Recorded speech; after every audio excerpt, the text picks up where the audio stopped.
मनातील अंतरंग उलगडणारा श्री संवाद।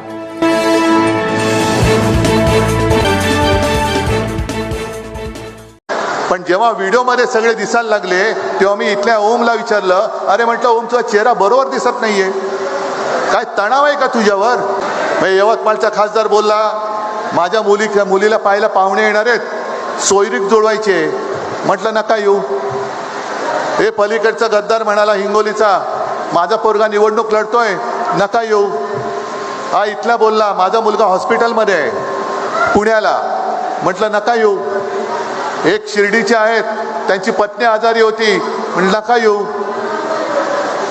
पण जेव्हा व्हिडिओमध्ये सगळे दिसायला लागले तेव्हा मी इथल्या ओमला विचारलं, अरे म्हटलं ओम, तुझा चेहरा बरोबर दिसत नाहीये, काय तणाव आहे का तुझ्यावर? का रात्री झोपलेला नाहीयेस? नाही, माझं सगळं बरोबर आहे, मी काय, माझं काय बरोबर आहे सगळं. पण त्याच वेळेला माझ्या मनामध्ये पाल चुकली, ह्याचा चेहरा साफ नाहीये, ह्याचा चेहरा साफ नाहीये, ह्याच्या मनामध्ये पाप आहे. आणि तुमच्या माहितीसाठी सांगतो, त्याला जपायचा मी शेवटपर्यंत प्रयत्न केला, खोटं कशाला सांगू, शेवटपर्यंत प्रयत्न केला.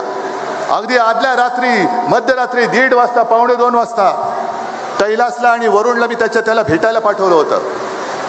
आणि त्याला फोनवरती म्हटलं होतं की बघ ओम, मला ओम राजे पाहिजे, त्याला खासदार पाहिजे, निर्णय तू घे. मी माणसं जपणारा माणूस आहे. खासदार तर उद्या सुद्धा आपला निवडून तुम्ही आणणार आहात, खासदार तर 550 होतातच, पण मला माणूस, एक माणूस मला महत्वाचा आहे. पण आता हे सगळं कळल्यानंतर कळतं की अरे हा माणूस म्हणायच्या सुद्धा लायकीचा नाही, एवढ्याच्या सगळ्या भानगडी आहेत. काय करायचं, काय शेवटी एक व्रत घेऊन आपण पुढे निघालेलो आहोत. माझ्या शेतकऱ्याला त्याचा